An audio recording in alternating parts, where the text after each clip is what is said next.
Le Conseil a adopté un projet de loi et a autorisé sa transmission à l'Assemblée législative de transition pour examen et adoption. Ce projet de loi est relatif à l'amnistie et aux conditions d'octroi de la grâce amnistiante.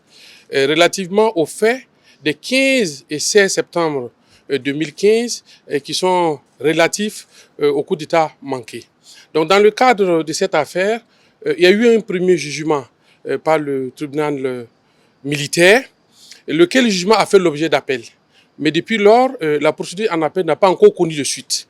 Beaucoup de personnels militaires et civils qui sont poursuivis dans le cadre de cette procédure se voient donc les carrières bloquées parce que la procédure judiciaire n'a pas encore donné de suite. Les mêmes personnels qui sont également impliqués dans cette procédure sont engagés sur le théâtre des opérations dans le cadre de la lutte contre le terrorisme, mais se retrouvent avec des carrières qui sont bloquées parce que tout simplement la procédure judiciaire n'est pas allée jusqu'à son terme.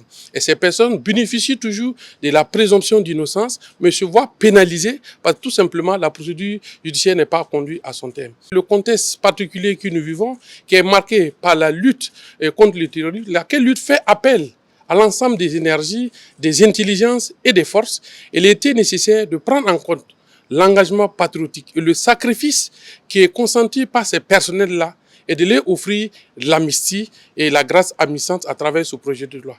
Et comme la loi du 9 mai 1961 le prévoit, il ne peut y avoir d'amnistie que par loi.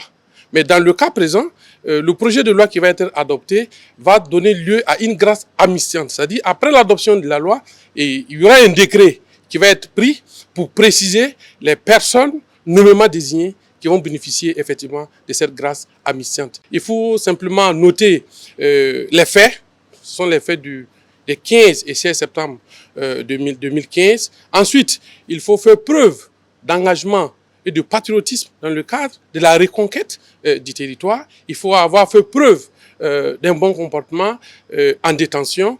Et enfin, il faut manifester la volonté et l'intérêt de vouloir être déployé sur le théâtre des opérations dans le cadre de la reconquête du territoire. Et quels sont les effets de l'amnistie? Les effets de l'amnistie tels que c'est prévu dans la loi du 9 mai 1961, l'amnistie efface totalement les condamnations. C'est un peu plus que la grâce, parce que la grâce présidentielle, par exemple, qui est accordée, exempte de la mise en exécution de la peine qui a été prononcée.